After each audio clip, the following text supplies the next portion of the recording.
Pemirsa Komisi Pemilihan Umum KPU Karangasem telah memetakan jumlah tempat pemungutan suara TPS dalam pemilihan Kepala Daerah Pilkada Karangasem yang akan berlangsung pada 27 November 2024 mendatang.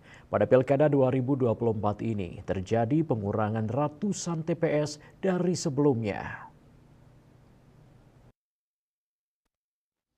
Ketua KPU Kabupaten Karangasem Iputu Dharma Budiasa mengungkapkan jumlah TPS untuk Pilkada 2024 ini memang berkurang. Kalau pada Pilkada sebelumnya jumlah TPS di 8 kecamatan sebanyak 1.115 TPS, tapi pada Pilkada tahun ini menurun menjadi 856 TPS. Ada pengurangan jumlah TPS sebanyak 259 TPS.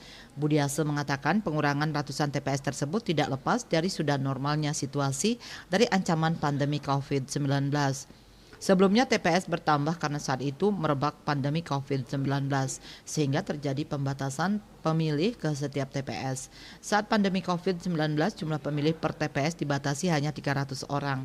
Tapi sekarang ini jumlah pemilih di setiap TPS maksimal ada 600 orang. Eka Parananda, Bali Pos.